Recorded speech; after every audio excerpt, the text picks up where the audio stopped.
Thank you all, and thank you to Shalom TV for airing this tonight. I just hope we're not up against Seinfeld reruns, or I'm not sure which one I would watch if that were the case.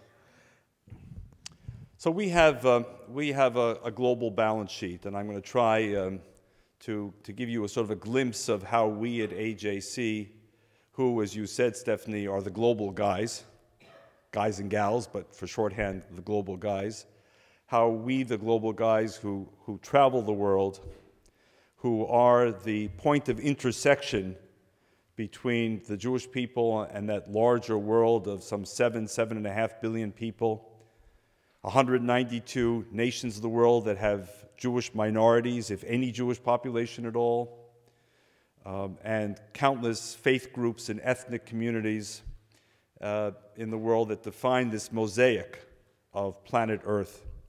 We're at that point of intersection between us and that much larger world, and we believe that we have to engage that world. In order for Jews not simply to survive but to thrive, we must engage that world, and we must do so smartly, intelligently, and not simply polemically or shrilly. And that's what we at AJC seek to do. So in September, when New York City is clogged, and those of you who try and drive on the east side find that streets are closed because the UN General Assembly has just opened, and world leaders come and descend on the UN for one-stop diplomatic shopping for a couple of days, we're there. And this past September, AJC, this little diplomatic engine that could, had 85 separate meetings with world leaders. In their offices, in their hotels, in our offices, one by one by one, and in just about every case, it wasn't the first or the second or even the third such meeting with them, and certainly not with their country. This is what we do. We seek to represent as capably as we can the aspirations of those of us who've gathered together to stand up proudly in support of Israel's aspirations for peace and security, for a world that is free of Iranian terrorism and nuclear weapons, and for a world that is based on the principles of coexistence and mutual respect among all of us. That's the only kind of world that we can imagine living in as Jews and as citizens of this precious space. So our world begins with some challenges, doesn't it? And among those challenges today is indeed, will Iran get the bomb or not? Or will it stop short of the bomb itself and acquire nuclear weapons capability with what's called the breakout capacity at any moment in time to rush forward and within a matter of weeks or months weaponize? And will it have the ballistic missile systems on which to place those bombs and send them if they choose to? But I can add, even if Iran has the bomb but chooses not to use the bomb, would the possession of the bomb itself change the world in which we live? Because other countries, including Israel and Arab countries surrounding Iran, would always have to consider in any behavior what might Iran do given its possession of weapons of mass destruction. The United States and 5 other countries have embarked on a negotiating process to see whether they can stop Iran from pursuing this. Now, let me ask you, if I may, if you'll permit me, and obviously only vote if you're comfortable voting. How many of you in this hall tonight believe that the current negotiating process will be successful in preventing Iran from acquiring a nuclear weapon? And how many of you do not believe that the process will be successful? If I may ask, first of all, how many of you believe it will be successful? This is not a loaded question. I saw 3 hands, I think. How many of you believe it will be unsuccessful? Okay. I hope the camera was able to catch the overwhelming vote. Well, I'm also quite skeptical, but the process has to be tried. Open-eyed, of course, very open-eyed. From our point of view, though, I will tell you, we had hoped for passage of the Senate bill that was authored by Senator Menendez of New Jersey, a Democrat, and Senator Mark Kirk of Illinois, a Republican, and that had, at last count, 59 sponsors. It was a bill that the administration strongly opposed and ultimately persuaded enough senators to back down because they asserted that this would disrupt the negotiating process.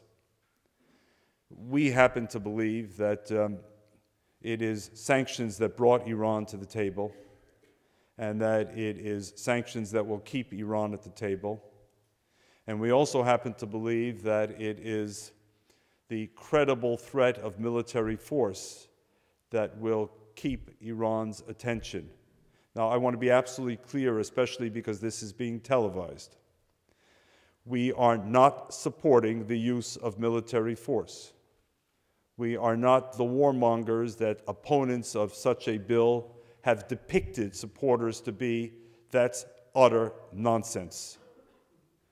But we believe that given the nature of the Iranian regime and given its practice of deceit, deception, its continued support for terrorism, its sponsorship of the ship that thankfully Israel just seized in a brilliant military move 1,000 miles from the coast of Israel, that Iran's continued support of President Assad in Syria's murderous campaign that has so far resulted in some 150,000 deaths, that Iran cannot be trusted to be sincere and serious at the negotiating table without the periodic reminders that we are serious, that we are serious.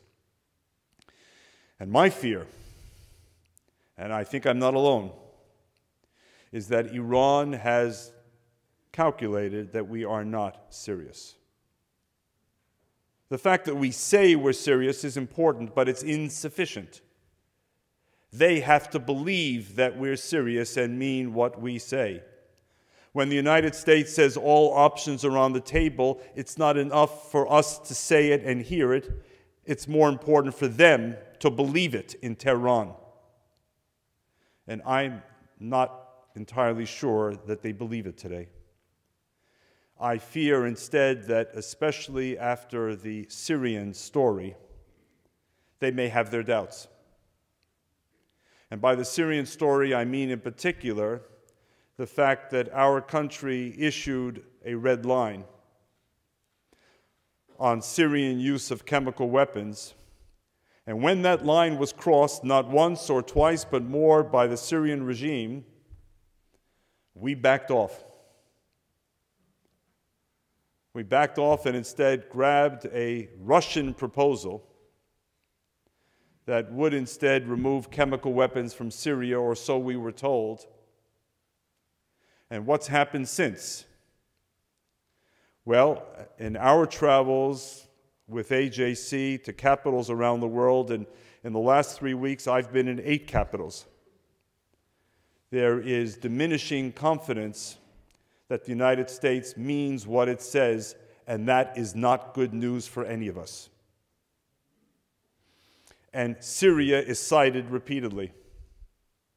And I fear what happened in the Syrian story was that Iran and perhaps North Korea and others took this message that we today are so spooked by the legacy of Afghanistan and Iraq. And by the way, not without reason, but that we are so spooked that we are determined at all costs to get out of conflicts in the Middle East and ensure that we do not get into any new conflicts in the Middle East. And also,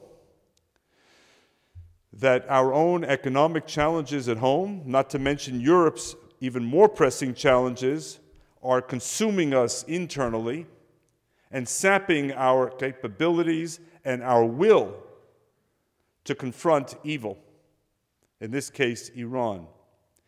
If that's the Iranian calculation today, we as a country must prove them wrong. Now, there will be people in this sanctuary, undoubtedly, and I don't know most of you, I know some of you, but I can guess, who have political views. Am I wrong? You like the president, you don't like the president. You voted this way or that way. And that's fine, obviously. It's what it should be. But on these issues, I would submit to us that there's no room for what the Germans call Schadenfreude. This is not about whether you like a particular administration or not. According to the polls, 3/4 of you do and 1/4 of you does not. This is about getting American policy right because we have one administration at a time. And issues like Iran will not wait until your preferred candidate of this or that party takes office on January 20th, 2017. We have one country, we have one policy, and we have one chance. We must get it right. If we get it wrong,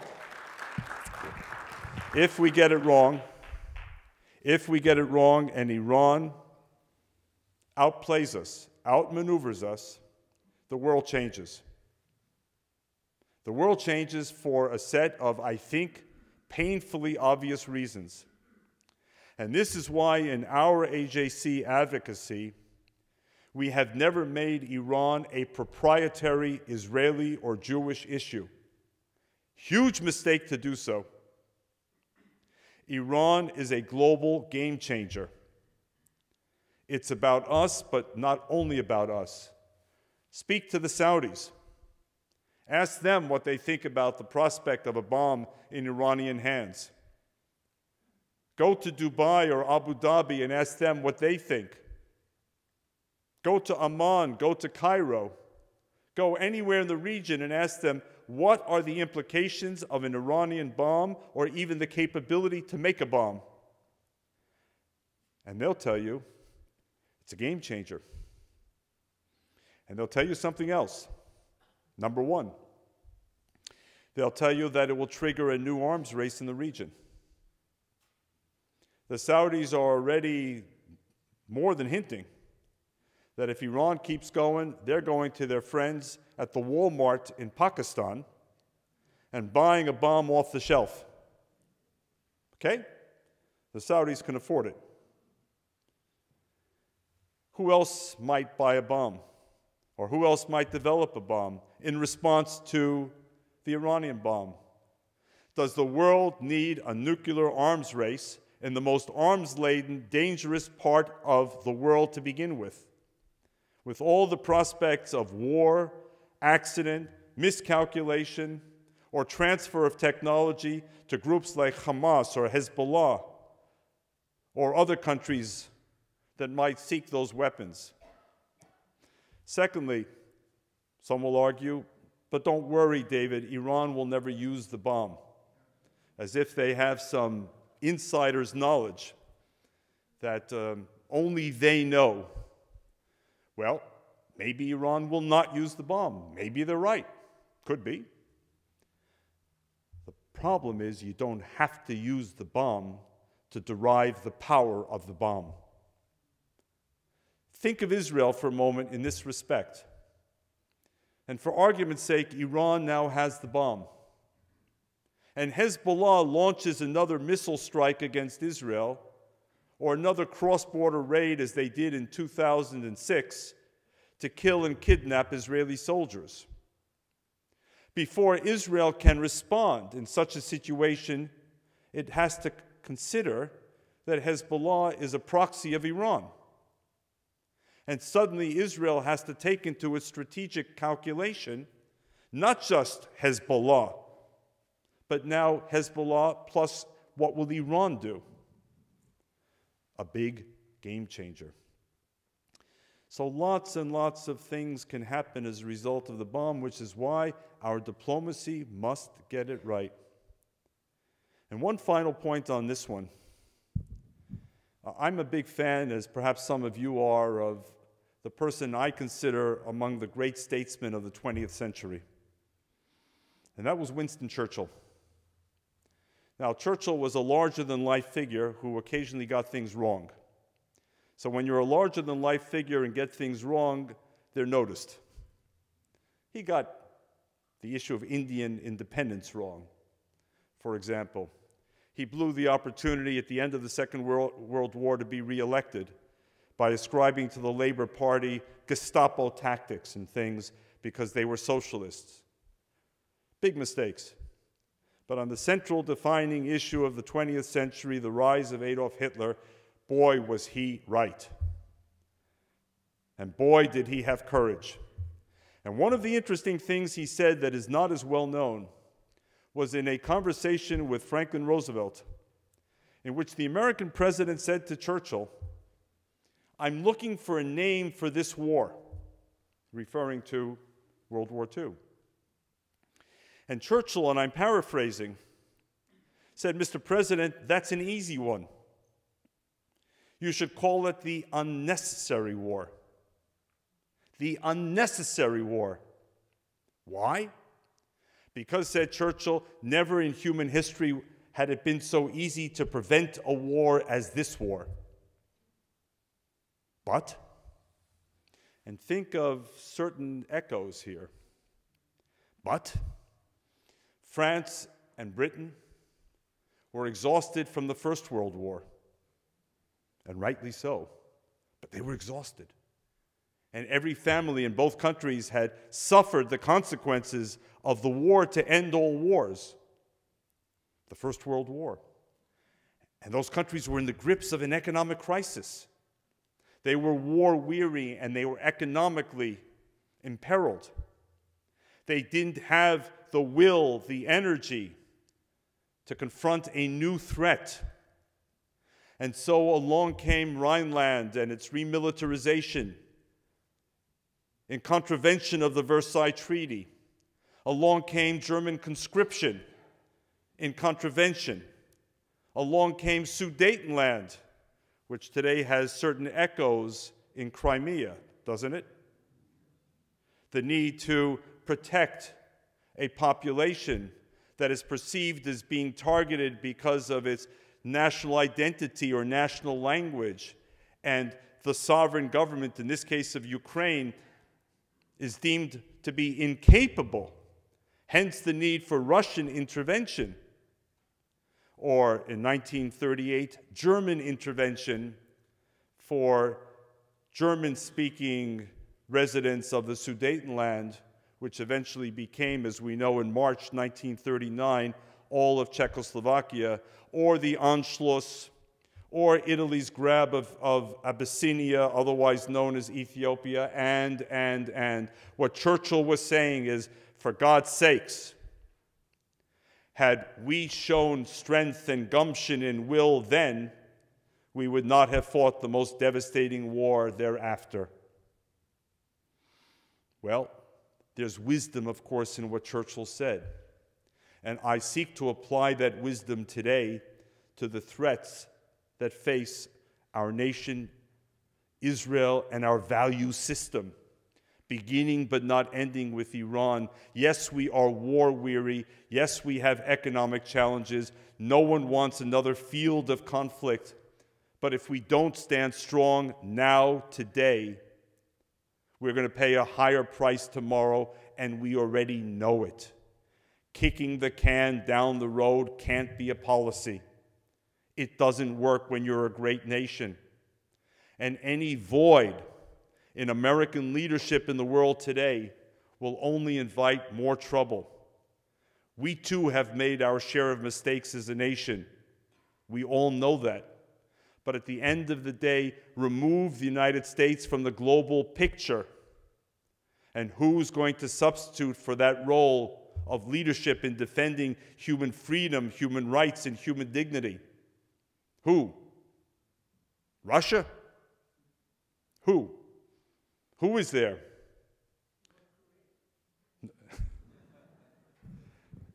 Thank you, Mom.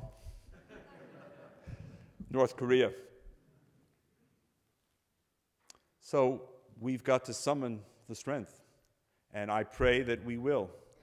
I pray that our leaders fully understand what they're facing with the Iranians and are fully capable of playing the elaborate game of chess that Iran is playing with us.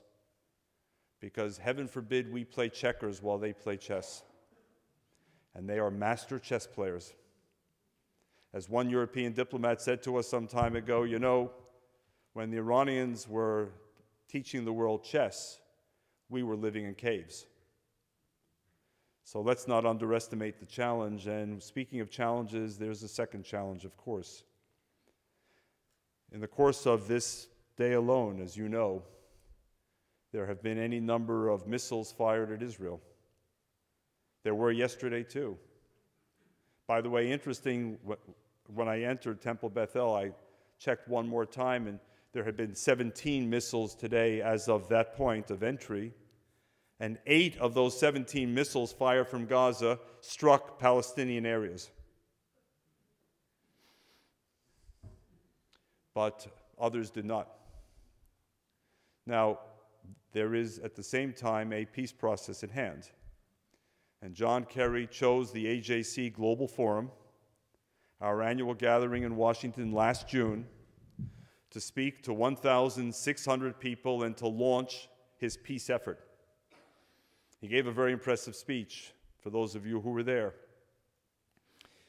And he made a compelling case for why now, despite all the cynicism and skepticism, now the Americans were going to push one more time to try and achieve a peace accord based on a two-state agreement, based on a Jewish and Palestinian state living side by side in peace and mutual recognition. And I must say that many then, and I'm sure now, wonder whether this is a worthwhile effort or not. I happen to believe, speaking for AJC, that it is a worthwhile effort. For those of you who disagree with me, hear me out first, and then you can throw the tomatoes. It is a worthwhile effort because we always need to seek peace. We always need to be on the side of the pursuit of peace. We are taught to be a rodef shalom, a seeker of peace. Peace is at the core of the Jewish mission. The words lo yisagoya goy cherev lo yumadu on milchama, a nation shall not lift up sword against nation, nor shall they learn war anymore, come from our prophetic tradition, and not yesterday, but in the days of Isaiah. So we should never fear a peace process. Nor, I believe, should we somehow ascribe to the United States some malevolent motives. How could we? This is the one nation above all since 1948 that has stood with Israel. Not always, perhaps, to some, but far more than any other nation on the face of the earth, and we should always be grateful for that relationship in which we together may have played a small part. So we shouldn't be afraid of the peace process, and we shouldn't be afraid of the pursuit of a two-state agreement. And I applaud Prime Minister Netanyahu because he has come a long way himself in understanding the need to pursue that peace process. Open-eyed, not succumbing to some rose-colored lenses, not infusing too much Vermont air, but understanding that at the end of the day, if peace can be achieved, and that's a big if, it is not a gift to the Palestinians alone, it is a gift to Israel. Israel needs peace. We need peace. But at the same time, we have to prepare ourselves for the fact that peace may not be possible. Not now. It would be a tragedy, but I believe that if peace is not possible, then it will be because once again the Palestinian side has shown an unwillingness to demonstrate the courage to overcome their own maximalist demands and recognize that peace is based on the principle of compromise. Painful compromise by both sides, not by one side, by both sides. Peace could have been possible, as many of us know, in 1947, when Resolution 181 was presented to the United Nations General Assembly. And by the way, then the term was referred to as the Jewish state. Now there's much discussion about whether Netanyahu has or has not introduced new language into the peace process. He has not. The United Nations General Assembly endorsed the notion of a Jewish state to be called Israel. 1948, a second chance. 1967, 2000, 2001, 2008. Each of those moments afforded an opportunity for peace. And sadly, in each of those moments, peace did not come about. And we know the reasons why. And you don't have to believe me or AJC. Read, for example, Bill Clinton's magisterial autobiography, My Life, and read the section about Camp David and Yasser Arafat. And again, I'm paraphrasing. As Bill Clinton finished his 8th year in office, Yasser Arafat called him and said, "Mr. President, you are a great man." To which Bill Clinton, as he writes in his book, responds to Arafat, "No, I am not, and it's because of you. Because of you. Because peace was there for the taking, and you chose to walk away from it." Again, I'm paraphrasing. Bill Clinton said it more eloquently than I. But even there, Yasser Arafat was denying any historical connection between the Jewish people and Jerusalem. How can you build peace when one side will not even recognize your authenticity, your validity? That's why Prime Minister Netanyahu keeps emphasizing the need to recognize the Jewish state. Because the point of this peace process must be a finality to all claims, an end to the conflict, and not simply another step in an ongoing process. So I don't know whether the peace process will yield results or not. I'm pleasantly surprised that for whatever reasons, the peace process has gone on as long as it has. And I'm pleasantly surprised that John Kerry, having insisted on a veil of secrecy, has more or less managed to impose it successfully. Our beloved Israelis tend to like to talk about issues like this, and the Palestinians love to leak. And yet somehow we have very little information about what's actually going on, which I consider a good sign. A good sign. I don't need to know much as I'd love to know. We don't need to know. Let the process continue. But then there's a third issue that surrounds this. Israel is not operating in a vacuum, and the issue is not just Iran, it's a regional environment. A couple of years ago, when Tunisia triggered the so-called Arab Spring, we were quoted, we AJC, in the New York Times, expressing some skepticism about the choice of seasons. And we got a lot of criticism from those who said, "God, you guys are so negative. Why are you so pessimistic? What is it?" And we said, no, it's not that we're pessimistic. It's not that we want an Arab Spring any less than you do. It's that you're missing a larger story here. It's not about a one-day change of season. Yesterday things were bad, today things are good. It's a lot deeper than that, which is why we had a certain doubt about whether there'd be this smooth transition from authoritarian regimes to Jeffersonian democracy. And if you want to know why we were so insightful, it was because, among other things, we read a very important UN document called the Arab Human Development Report. And it was first written in 2002 or 2003 by a group of Arab intellectuals assessing this 22-nation Arab world and asking very politically incorrect questions. What's gone wrong? Why is the rest of the world shooting ahead? And why are we stuck in the mud? And anyone who would have read that report would not have been surprised that there was not a linear progression from that first fruit vendor in Tunis through what happened in Libya and Egypt and Syria and Yemen, etc., etc. And what did that report say? And by the way, that report should be obligatory reading for anyone who stands up and says, the root of the problem in the Middle East is the Arab-Israeli conflict. Solve that, and you solve the problem. And there are a lot of pretty famous people in the world who've essentially expressed that point of view. Wrong, wrong, wrong.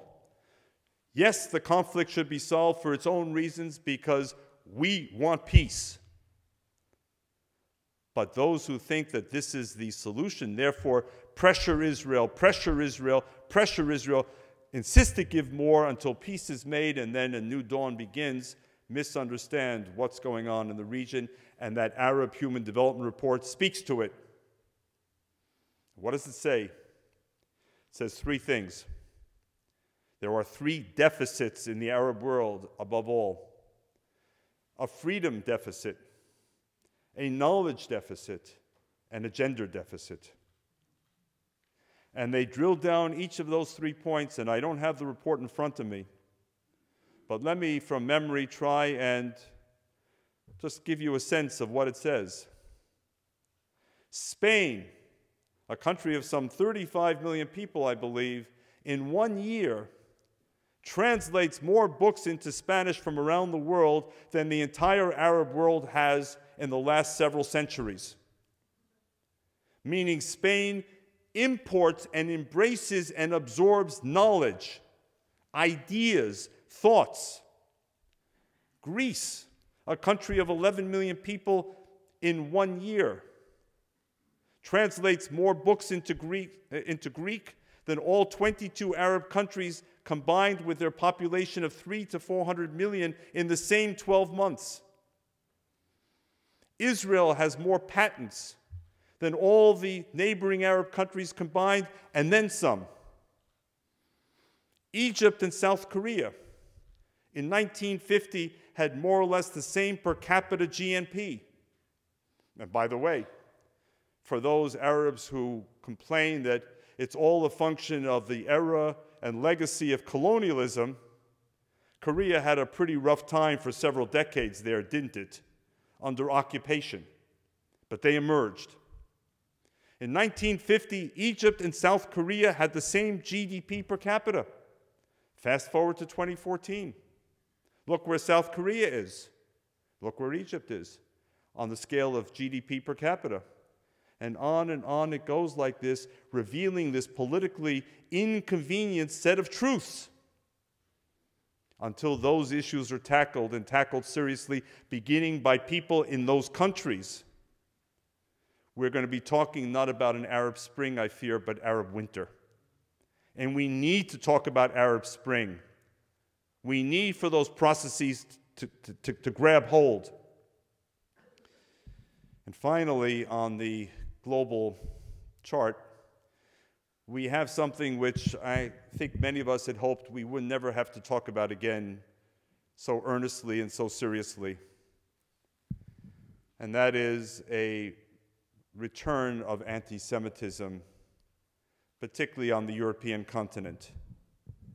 Fortunately, and yes, there is good news, in this country we've been blessed, very blessed, and we ought to be extremely proud that with few exceptions of kooks and others, this has been a country that has made enormous progress and has proved perhaps the best experiment for Jews in the history of our people outside the state of Israel over millennia. And all of us in this sanctuary, each and every one of us is a beneficiary of it. May not be perfect, but it's pretty darn good. Very good indeed. But what's happening in important parts of Europe is not so good. And if you saw the front page New York Times story the other day on Dieudonné, for example, the French, as the British like to say, inverted commas, the French comedian, you understand the problem. The problem is not simply one French comedian. It's the fact that that one French comedian fills halls with thousands of people, and his website and his YouTube library get literally millions of hits. That's the problem, because he's touching something much deeper. The problem is that in the Greek parliament today, which is led by a very friendly government, I stress, a very friendly government to the United States and to the State of Israel, the third leading party is an openly neo-Nazi party, the Golden Dawn Party, which has also been written about in the Times. The problem is that in the Hungarian parliament, Jobbik is the third leading party, and it too is an openly anti-Semitic, xenophobic party. The problem is that in the European parliamentary elections on May 22nd, and having just been in Brussels, I heard this firsthand, people are expecting as many as 15, 20, 25% of European voters to vote for the radical right, the extreme right, as acts of protest against this and that. The problem is that in Europe today, with changing demography and millions of migrants who've come into Europe, some of them have brought with them the virus of anti-Semitism, which they absorbed in their home countries, whether in the madrasa or the mosque or in the media or elsewhere. And that's why when the European Union did a massive study about Jews, which was released a few months ago, you may have seen it in the Times, more than 40% of Jews in Hungary, Belgium, and France alone acknowledged to the pollsters that they were considering leaving their countries. And that more than 20% of European Jews said that they are reluctant to attend any Jewish event, could have been this one, out of fear that going to a Jewish event could put their lives at risk, or put them in danger, or their children in danger. Those are realities. The good news is that no single European government today represents those views.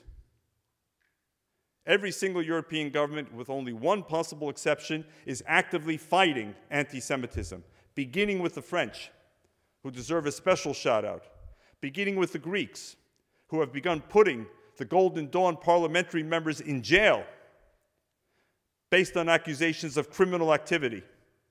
They're showing courage, but the problem is a big one. And at AJC, we're in daily touch with these Jewish communities and these governments because they need support.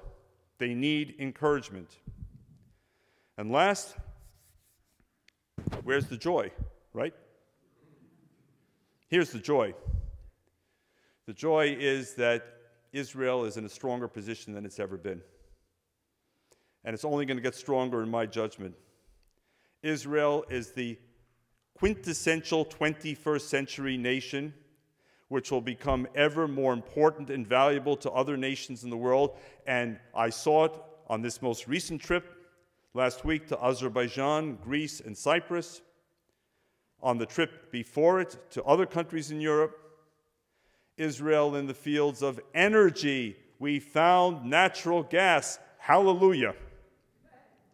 Cybersecurity, food security, water management, innovation, entrepreneurship, environmental protection, public health security. The 21st century dangers to the world are being addressed by Israel, in Israel, to be shared with the world, and that will enhance Israel's geopolitical position, I have no doubt. And with all of the dangers facing Israel, Israel remains unquestionably the single most powerful, determined nation in the region. And we've seen again and again, as with the seizure of this ship, what Israel is capable of doing, and that will, I have no doubt, continue. And America, for all the questions that some may have about our role in global affairs today, we have witnessed a game changer, ladies and gentlemen, one that we in AJC have been advocating for since 1973, often alone, often in the wilderness, and sometimes derided. We are becoming an energy-secure, energy-independent, energy-exporting nation, and that is changing the American national security and economic position. Hallelujah. It took longer than necessary, But it's happening before our eyes, and the consequences of that cannot be described in a single sentence, but they are good. And that is good news. And therefore, I urge us, in the face of the challenges, in the face of the opportunities, to stand together. You know, each of us represents a kind of atomized self. Each of us lives our own life, but the Jewish people are about community. We're about community, and Jewish advocacy is about community. What AJC does here at home and around the world, from Fairfield and Westchester counties to the far reaches of Baku, Azerbaijan, and New Delhi, India, and Beijing, China, is not a personal effort of those of us who are members of AJC. It's because we believe that the Jewish people need a smart, savvy, sophisticated voice to represent us at the highest levels in the best traditions of advocacy, to move the needle, to stand up proudly for what Israel represents, to stand up proudly for the future of the Jewish people, to stand up proudly for the democratic norms that define us all, to stand up proudly for human dignity and human freedom. We need you to do that, and I dare say, in a moment of chutzpah, you may need us, because we can't all be in those rooms in New Delhi and Beijing and Jakarta and Berlin and Brussels and Washington. But when we stand together and support each other, our voice becomes more resonant and more effective, and the stakes couldn't be higher. We need you to join us in Fairfield County if you're not already a member. We need you to join us in Washington, May 12th, 13th, and 14th, when more than 1,500 people will gather together to meet with world leaders at the AJC Global Forum. We need you to travel with us overseas and meet world leaders and try and make the case for why supporting Israel and us is not just in our interests, but in their interests. We need you to join the 55,000 people on our Facebook page and participate actively in discussions. We need you because we need each other, a small people with a powerful agenda that reaches to every corner of the earth.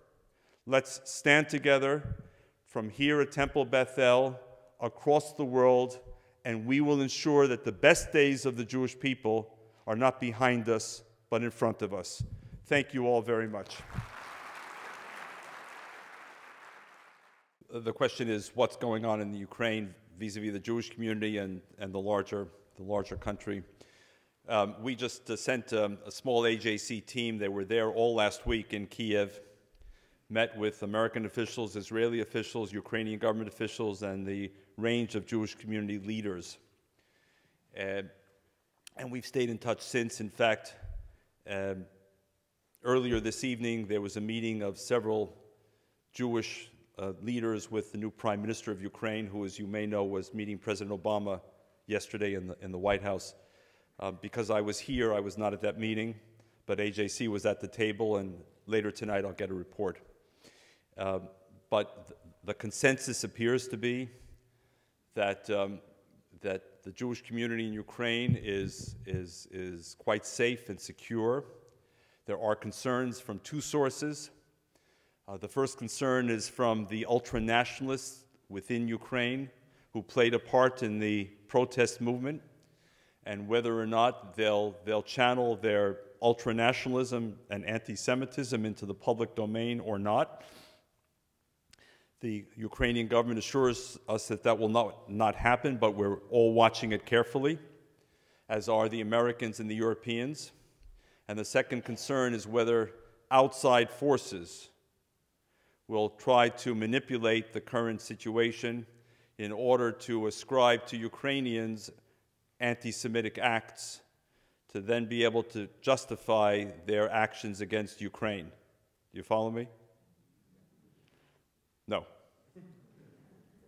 There is anti-Semitism that we're watching from within Ukraine, and there's anti-Semitism that is being imported from outside Ukraine in an effort to further complicate the situation. Here's interesting news, by the way, again, if you're looking for some good news out of the concerning news. And it is good news in a way. Both Russia and Ukraine are desperately trying to appeal to you, to us, to prove that they are the friends of the Jews and the other side is not. Now, think about it for a moment. I mean, I can't speak for other religious communities, the Methodists, the Presbyterians, the Mennonites, and others, but I don't know that they're much of a, you know, of a tennis ball here. But we are. And I find it very interesting and, in fact, in a way, encouraging that neither side wants to be associated with anti-Semitism because both sides want us to believe that they're our friends. Okay, take it and work with it. That's all. I'm sorry, sir? How many Jews are in the Ukraine? Well, who's a Jew? How do you count? To show you that I'm not just being glib, the estimates range from 100,000 to 300,000. And here is, you know, obviously I haven't counted them all, but I tend towards the higher number for the following reason. Some years ago, a Polish Jew about my age came to the office and we were chatting and we were talking about how each of us grew up in the 50s. We had similarities. Her parents came out of the Holocaust. My parents came out of the Holocaust. And at a certain point, she said to me, you know, it's really funny. In the 1950s, I was told there were 5,000 elderly Jews in Warsaw, or in all of Poland. And here it is now, the year 2000, and guess what? I'm still told there are 5,000 elderly Jews in Warsaw. And the point of that story is we're actually more people than we realize, and people continue to come out of the closet. Madeleine Albright, I mean, all kinds of people. We hear these stories every day, especially in that part of the world. So I tend toward the higher number, but I can't give you a precise number, sir. So I hear you recently had Shabbat dinner at the Vatican. Is that right? Which cardinal made Kiddush? What was the experience like? I love that question.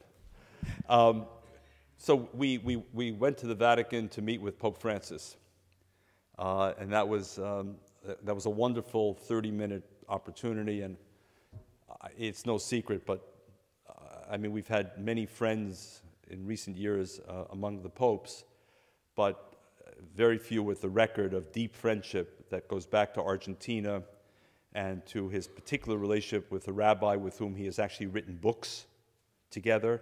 So we have a very unique situation now in the Vatican. And AJC being the,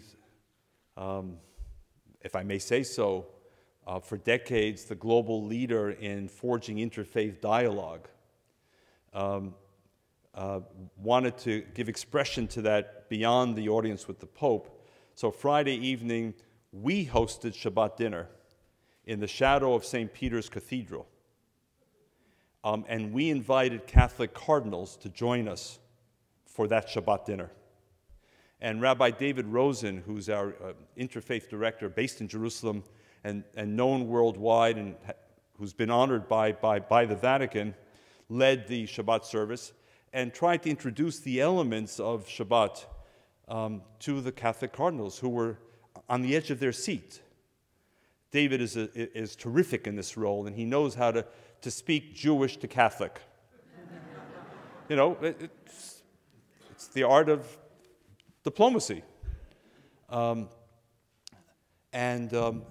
show you, for example, he took one of the traditional Shabbat songs that he sings at home, and he has a beautiful voice, and he sings a cappella, and he changed it to create this fun environment, and he sang it to the tune of Ode to Joy of Beethoven, the Ninth Symphony. And there he is singing in Hebrew a Shabbat song to the tune of Ode to Joy. And they were loving it. Of course, because they recognized the tune, if not the words. And then, to close off, he took another traditional Shabbat tune, and he sang it, because we were in Italy, to the tune of O Sole Mio. So it was fun, it was congenial, it was fraternal, but in the process, David and Rabbi Noam Marins, our other interfaith senior colleague, explained to the cardinals so much of what Shabbat is, and you know what? Increasingly they understand, as Pope John Paul II said, we are the elder brothers. And just as if you invite Catholics to the Passover Seder, and I've seen this at my own table, many of them go, oh my goodness, this is the Last Supper. I mean, we didn't make the connections of what's going on here. They see much of their own legacy and tradition and faith in us. It narrows the space, and it creates the kinds of friends that we need to, because the world in which we live must be based on religious mutual respect. And AJC is a fierce proponent of that. We cannot afford a world with weapons of mass destruction and religious wars. So we're building a community of conscience among faith communities, from Islam to Catholicism to the non-monotheistic religions, to stand up for those values. And that Friday night was an expression of it. Thank you for asking, sir. So the question is, European anti-Semitism seems to derive from three sources: the extreme right, you said left, I'm going to go a little farther off to the far left or extreme left, and the migrant communities. And which of these three do we have to fear the most, and how do they coexist among themselves? Is that more or less the question? Okay. Easier to repeat the question than to try and answer it. I think you're absolutely right. Those are the three main sources. You know, there's a more genteel social anti-Semitism which also pervades, something that those of you who may have lived in England might have experienced in years past. I spent 4 years in England. I'm sure you can tell from my accent. But I'm putting aside that sort of traditional genteel anti-Semitism which expresses itself in sort of, you know, the economic and social worlds. You're right on the money from our experience. The far right is surging today for what we hope are ephemeral reasons. I understand that hope is not a policy, but I'm trying to offer a hopeful spin. They're feeding off the economic crisis. So I'd like to believe that as the economic situation in Europe improves, that it will take some of the wind out of the sails of the extreme right. And I would also like to believe that not everyone who votes for an extreme right-wing party, ipso facto, is an anti-Semite. Meaning they don't vote for the party necessarily because it's neo-Nazi or anti-Semitic. I don't excuse their vote, don't misunderstand me. But they're voting as a matter of protest as well, to express their anger at the establishment that they believe got them into this mess. And in a country like Greece, which lost 10% of its entire population in the Second World War, it's hard to believe that a true neo-Nazi party can actually take long-term root. So, addressing the economic issues and hopefully managing migration more smartly will begin to sap some of the strength of the extreme right. With the migrants, that's a huge issue. In some ways, it's more long-term, I believe, and it's even harder to address. To a very large degree, Germany and France and Britain and the Scandinavian countries never really had the right social integration policy. And to be fair to those countries, many of the migrants themselves were totally ambivalent about their identities and where they wanted to be. So in a way, there was a kind of almost a silent pact. You know, we'll leave you alone, leave us alone. It took different forms. The Scandinavians kind of bent over backwards in traditional Scandinavian fashion. You know, if we're not doing enough for you, tell us and we'll self-flagellate and do more for you. You know, this was the policy primarily in Sweden. Not at all in Finland, but certainly in Sweden, to some degree in Denmark. And I could take you through other countries as well, each of whom had their own reaction. It hasn't worked, by and large. It is a huge problem. And our message to our European friends is, we have a stake in your successfully managing this problem. There's no schadenfreude here. If you don't succeed in managing this problem, we will all pay a very high price. And finally, on the far left, that's another huge issue. Because there, it's not about anti-Semitism per se in their own minds. They would be the first to insist that they're anti-Semitic. They're the heirs of the anti-fascist tradition. They're the heirs of the partisan movements. They're the heirs of the Republicans in the Spanish Civil War. That's who they see themselves to be. But they have a small problem. They can't abide the notion of Israel. They can't abide the notion of a Jewish state. And they're actively engaged in an intellectual process of seeking to delegitimize it. And there we have a problem that has manifested itself on British university campuses and elsewhere in Europe, in salons and so forth. So yes, we have 3 serious problems in Europe that are fueling this anti-Semitism and anti-Zionism that we're concerned about. And here the good news, as I said earlier, is that no government subscribes to any of this. To the contrary, they understand what's involved. And the message that we've given is, anti-Semitism is not a Jewish problem. It may be targeted at Jews, but it is a non-Jewish pathology that ultimately destroys not just Jews, but the fabric and fiber of human dignity and human freedom. And if you read the founding documents of the European Union, it's all about protecting human dignity of all. So our message is, we're not advocating as Jews alone. We're advocating because we share with the European Union the desire to protect human dignity for all, Jews included. We've got a great product. We're in a competitive marketplace. So let's go out with great pride and great intelligence and great creativity and speak the language of the 21st century with a product that has survived and thrived throughout millennia, and go make the case. And I think at the end of the day, we can confidently say that the best days of the Jewish people lie not behind us, but in front of us. So thank you all very much for this privilege.